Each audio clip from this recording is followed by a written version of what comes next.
Perkenalkan, saya Rai Suryadi, SPD MPD, dosen pendidikan Bahasa Inggris, Fakultas Keguruan dan Ilmu Pendidikan, Universitas 19 November, Kolaka.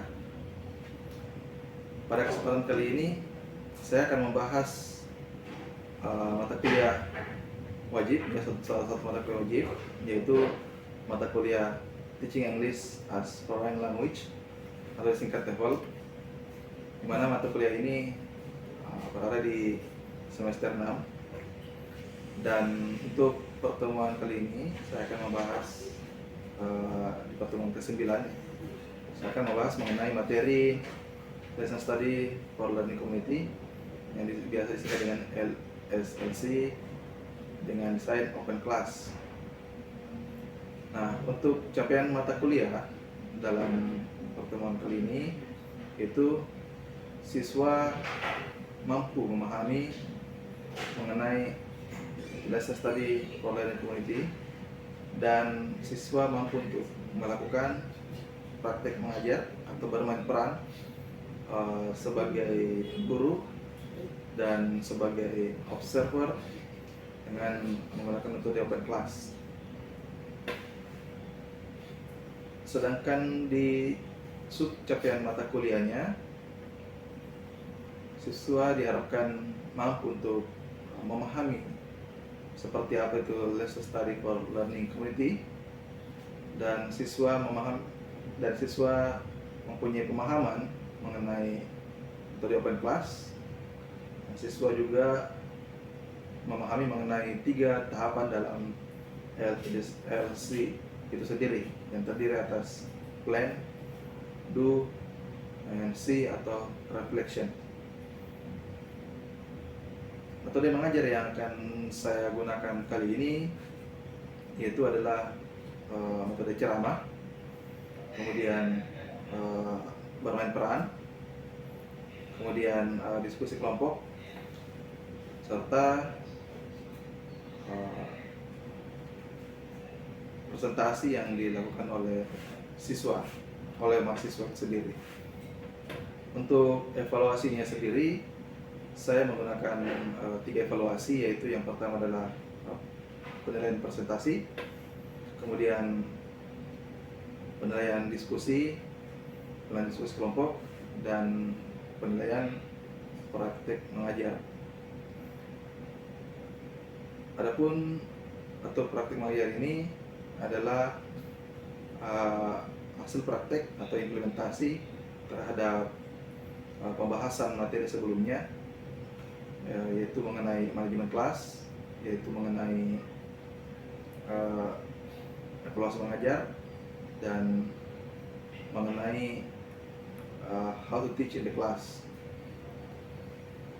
Untuk referensi yang saya gunakan yaitu Tsukui dan Murase tahun 2018 yang berjudul Lesson Study and School as Learning Communities, Essence School Reform the Theory and Practice, yang diterbitkan oleh Routledge. Untuk referensi lainnya juga saya menggunakan berbagai referensi. Salah satunya adalah dari bukunya Polar tahun 2008, yaitu Guide to Teaching English. Kemudian Nur Handayani dan Setiningsi 2017, yaitu The Practice of Teaching, A Guide to Start Learning to Teach. Kemudian Rohma 2013, English Teaching as Foreign Language. Dan terakhir adalah Harmer 2007, English Language Teaching. Untuk referensi lainnya, saya juga memberikan beberapa referensi kepada mahasiswa untuk dapat dipelajari secara mandiri, baik melalui internet maupun buku yang banyak beredar yang memang dikhususkan untuk pengajaran mahasiswa di dalam kampus. Baiklah, itu saja yang dapat saya sampaikan dalam pembukaan di video ini. Selanjutnya, mari kita saksikan dan simak bersama-sama kegiatan proses belajar mengajar yang ada dalam kelas berdasarkan apa yang ada di dalam RPS. Terima kasih. Assalamualaikum warahmatullahi wabarakatuh. Oke, terima kasih sudah datang di kelas ini.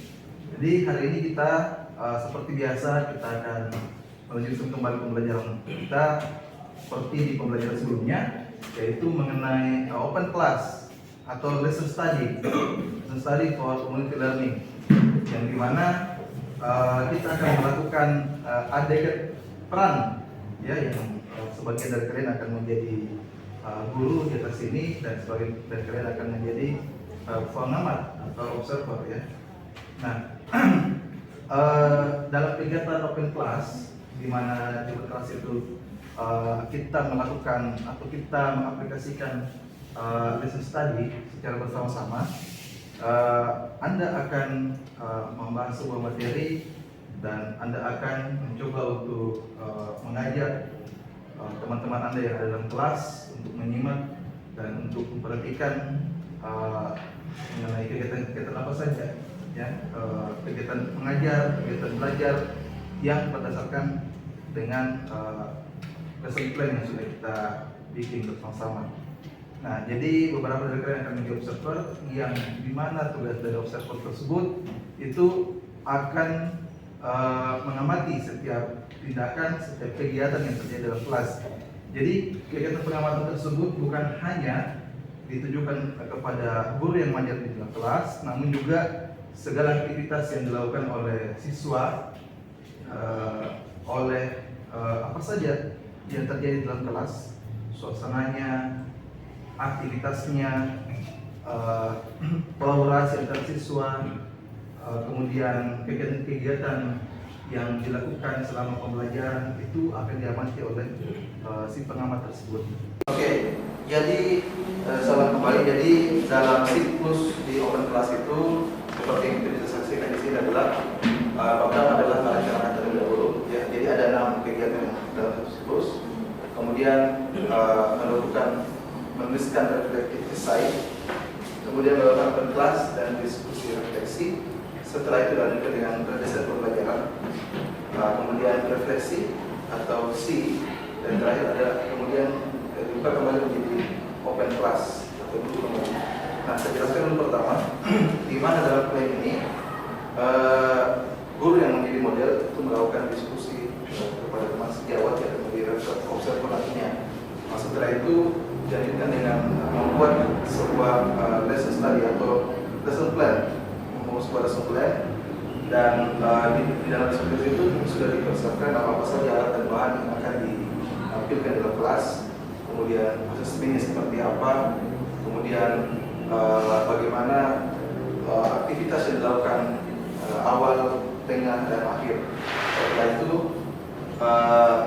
kita melakukan open class ya. Setelah di dalam open class tersebut seperti biasa guru tersebut juga mengajar, namun didampingi oleh beberapa observer. Nah, penempatan observer ini tidak mesti harus berada di depan, di belakang, namun dia bisa fleksibel, tempatnya bisa di mana saja. Apakah ketika observer tersebut dia bisa mengambil tempat di samping guru, atau dia bisa mengambil tempat di antara siswa, ataukah dia bisa mengambil tempat di sudut yang jauh. Nah, observer yang terlibat itu bisa digunakan 5 sampai 10 observer. Kemudian setelah pembelajaran dilakukan, maka kita menuju ke desain pembelajaran. Nah, di sini untuk desain pembelajaran tersebut itu setelah dilakukan refleksi ya, setelah pembelajaran dilakukan, maka dilakukanlah refleksi untuk melihat di mana letak kekurangan atau improvisasi yang bisa dilakukan setelah melakukan open class sebelumnya dilakukan. Dari refleksi tersebut, dari masukan-masukan yang diberikan oleh observer mengenai definisi pembelajaran kelas, guru bersama observer kemudian mendesain kembali pembelajaran yang akan dilakukan di open class yang kedua atau di siklus yang kedua. Nah, setelah itu kita lakukan kembali open class seperti itu ya. desainnya, jadi alur substitusi seperti itu. Selamat datang anak-anak, adik-adik sekalian di kelas kita. Saat ini kita akan membahas mengenai pembelajaran berbasis Islami Program Community. Ya. Nah, salah satu cara yang bisa meningkatkan kualitas pembelajaran adalah dengan Islami Program Community. Nah, dalam proses tadi ini, guru berkolaborasi dan kelompok melakukan pembelajaran. Kemudian melaksanakan pembelajaran, mengamati proses pembelajaran dan melakukan revisi terhadap desain pembelajaran dengan siswa. Kemudian ciri-ciri dari proses tadi itu sendiri adalah itu pertama adalah teknik panjang. Bagaimana dalam teknik panjang ini, guru bersama-sama dengan rekan sejawatnya melakukan desain dari desain sendiri. Kemudian materi pelajaran apa ya yang mesti untuk kita coba tampilkan kepada siswa. Setelah itu studi tentang siswa secara cemerlang. Nah, kemudian dilanjutkan langsung secara langsung. Oke, kita lanjut kembali. Masaki dan 2011 menjelaskan bahwa praktik pembelajaran ini melibatkan sejumlah guru dalam pembelajaran dengan 3 masa utama, yaitu plan, do, dan see. Di mana plan itu adalah perencanaan, kemudian do adalah pelaksanaan dalam pembelajaran tersebut, dan terakhir adalah see, yaitu merupakan sebuah aktivitas atau pengamatan. Sekarang kembali. Nah, dalam siklus di lesson ini terdapat apa yang dilakukan. Kemudian dengan menerapkan pola pembelajaran basis tadi, diharapkan dapat menyelesaikan permasalahan yang muncul di dalam kelas. Oke. Selanjutnya kembali. Nah, seperti ini proses yang dapat kita lihat dari mendesain, merencanakan pembelajaran yang dilakukan. Kemudian dalam tahapan dulu penjelas dan observasi, kita dapat melihat bagaimana para observer ini dia berpindah-pindah tempat untuk melaksanakan atau untuk melakukan kegiatan pengamatan pada tiap kelompok siswa maupun kegiatan dalam kelas guru. Dan terakhir adalah tahapan refleksi atau C. Dari sini tahapan refleksi ini adalah untuk memperbaiki perencanaan selanjutnya dan bagaimana mengeksplorasi strategi pengajaran yang dapat diadopsi, dapat direvisi dan disesuaikan berdasarkan dengan kebutuhan atau yang bisa untuk dihindari. Oke, itu saja yang bisa saya sampaikan. Nah, kita akan mencoba beberapa dari kelompok 3 kembali yang akan menjadi kesempatan pada hari ini. Ya, silakan kelompok 3 bisa disusun. Baik. Oh iya, Pak.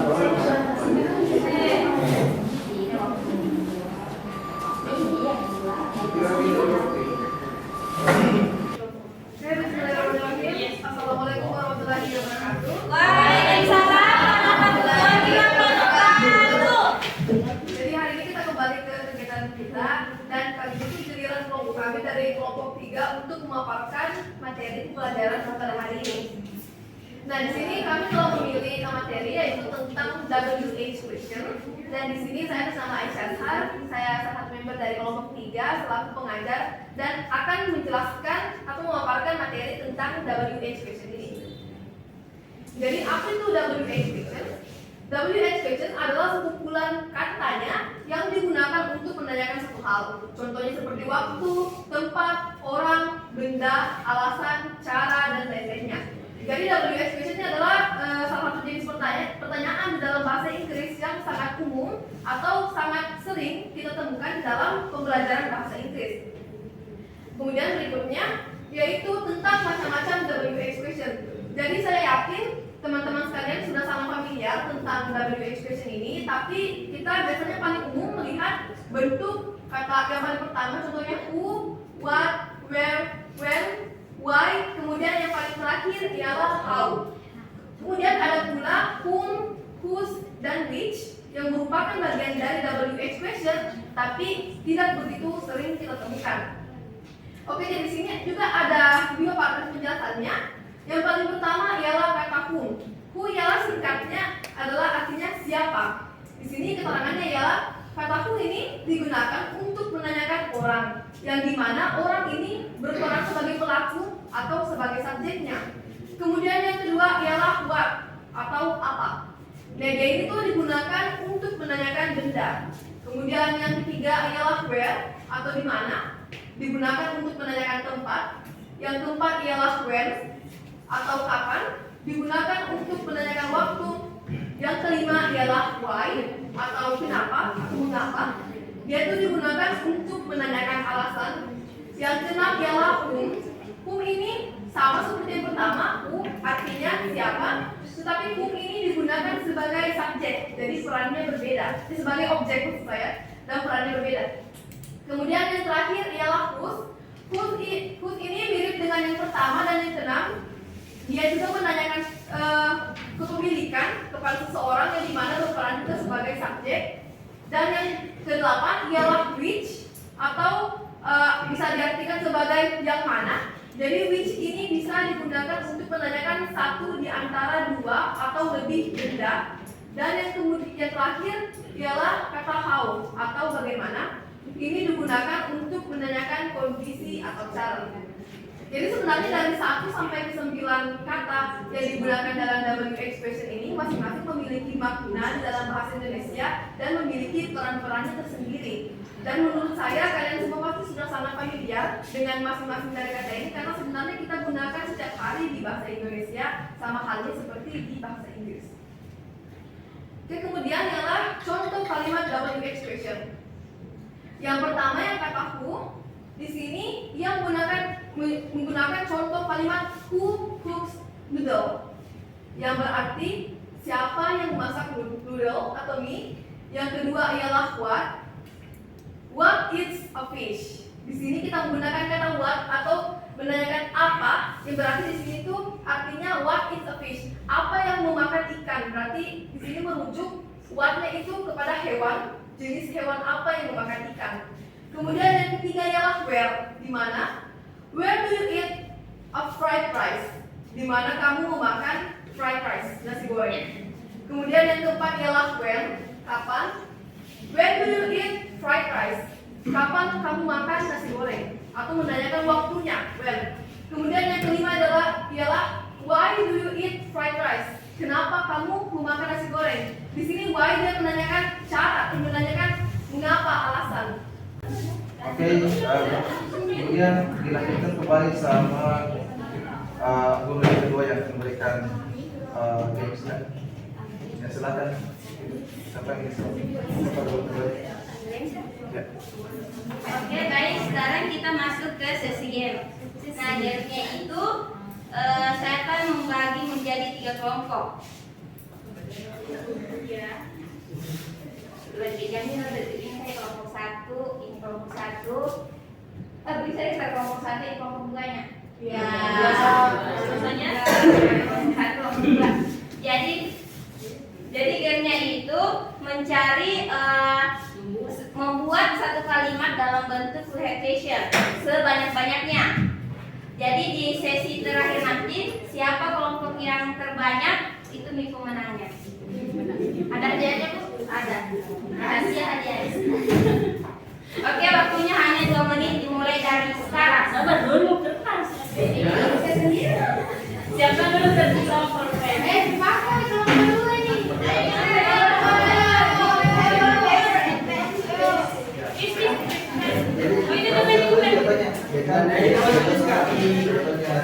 Ada di papan lah, jadi Dimaksimalkan sebenarnya buat question sebanyak-banyaknya.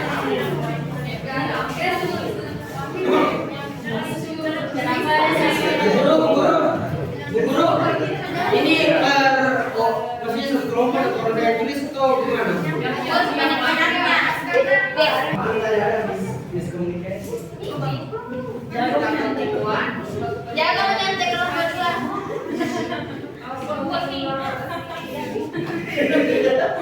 Terlintas di pikiran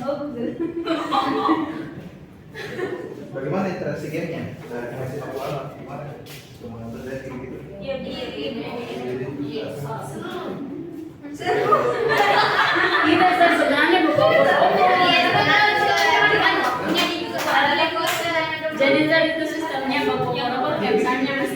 berapa cepat terus komolnya ke sampingnya. Tapi waktunya seru kan? Iya, betul. Tapi di kelompok ini apa? Udah sesuai Apa? Iya, sudah. Kembali sekarang kalau kembali ke sini. Ini kan yang open semua. Yang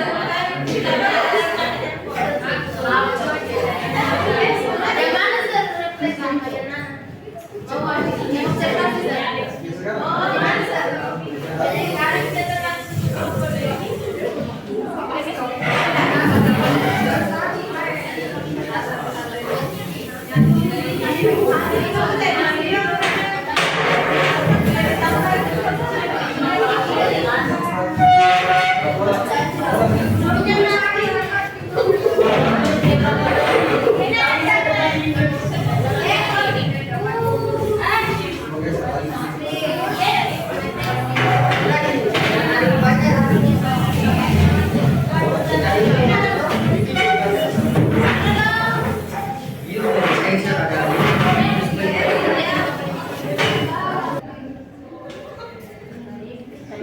kepada para observer yang sudah melakukan pengamatan.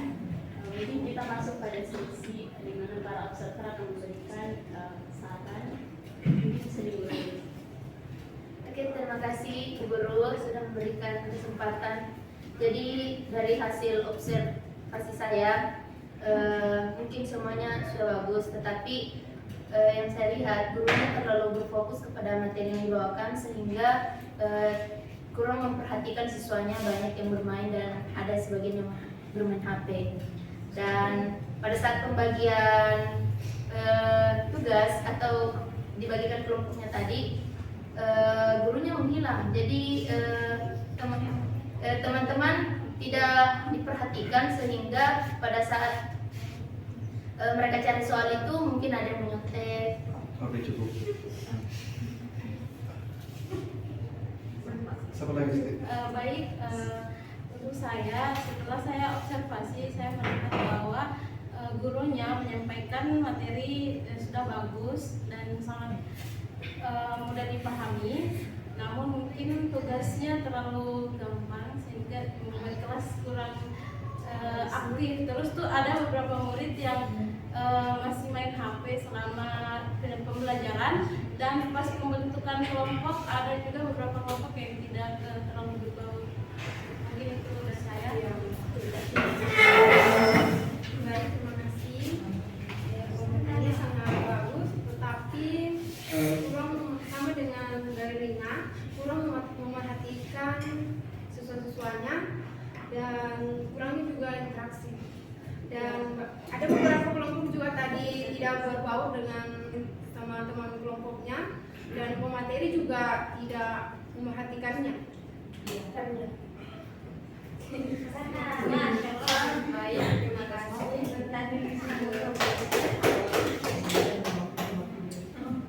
Materinya sangat menguasai, tetapi tidak memperhatikan para siswa atau teman-teman yang lain. Oke, silakan lagi. Kalau untuk pematerinya, saya rasa sudah bagus, juga sudah sangat menguasai materi. Tapi untuk siswanya, saya lihat masih ada beberapa yang tidak fokus dengan pelajaran, masih ada yang main HP dan berbisik-bisik dengan teman di sebelahnya. Oke, baik dari saya tadi sebaiknya sebelum belajar memulai dengan berdoa. Terus, ada juga sebagian siswa yang tidak aktif ketika diberikan tugas, dan terakhir tidak ada pemberian soal saat pembawaan materi. Terima kasih.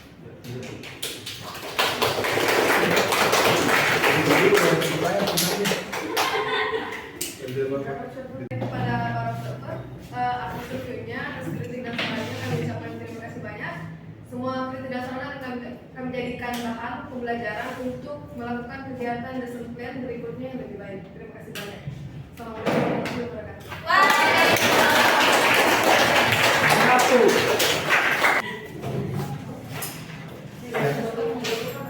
Jadi itulah tadi kegiatan open class yang dilakukan sebagai role model, sebagai contoh yang menjadi observer dan ada yang menjadi guru di kelas.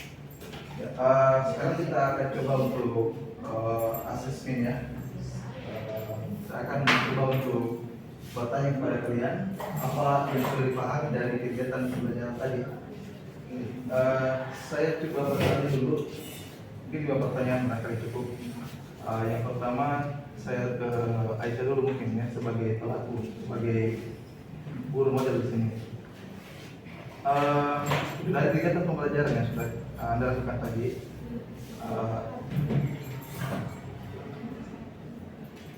apa yang bisa Anda sebagai guru gambarkan situasi yang terjadi di dalam kelas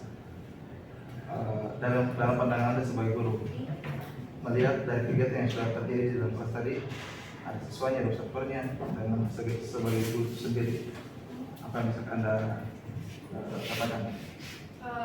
Menurutku pribadi mungkin karena ada cara pembawaan yang mungkin kayak lumayan kurang interaktif, memang kurang interaktif. Cara aku terlalu fokus menggunakan materi, tapi menurutku karena cara aku yang membawakan materi kayak lantang, jadi menurutku murid-murid dapat sih perhatiannya mereka. Mungkin karena cara aku bicara lantang, jadi mereka mungkin memperhatikan sih.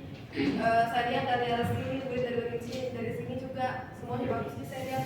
Thank you very much for your terima kasih banyak atas pendapatnya. Sekarang saya kreasi lagi. Ya. Berarti apa yang Anda pahami mengenai open class yang sudah dilakukan tadi? Ya. Jadi adanya open class ini tidak hanya menonton di mana saya selaku dosen menjelaskan, tapi kita juga selalu mahasiswa mengambil peran di dalamnya. Jadi bukan berarti. Oke. Nah sekarang saya menuju ke observer dulu. Dari kalian yang sudah melakukan observasi tadi, apa yang kalian paham dari open class itu? Dari observasi yang saya dapatkan tadi, ketika menyampaikan materi itu tidak ada soal-soal yang bisa diberikan kepada siswa untuk memahami materi yang belajar. Begitu. Oke, thank you very much. Oke, Desi, selaku observer, yang kau pahami mengenai open class itu sendiri apa? Jadi menurut pemahaman saya, open class itu dimana proses belajar mengajar yang dilibatkan dari mulai perencanaannya, setelah itu pelaksanaan, kemudian refleksi bersama. Mungkin ada yang kurang atau apa, nanti didesain ulang kembali. Oke, thank you very much. Terima kasih. Ya. Ya, jadi kelas ini saya tutup. Saya rasa kalian semua sudah memahami tentang apa yang sudah dilakukan hari ini mengenai apa LSLC sendiri dan LSLC sendiri, bagaimana tahapannya, dan kedepannya kita akan melakukan yang lebih baik lagi. Oke, thank you today. Saya Assalamualaikum warahmatullahi wabarakatuh dan good afternoon.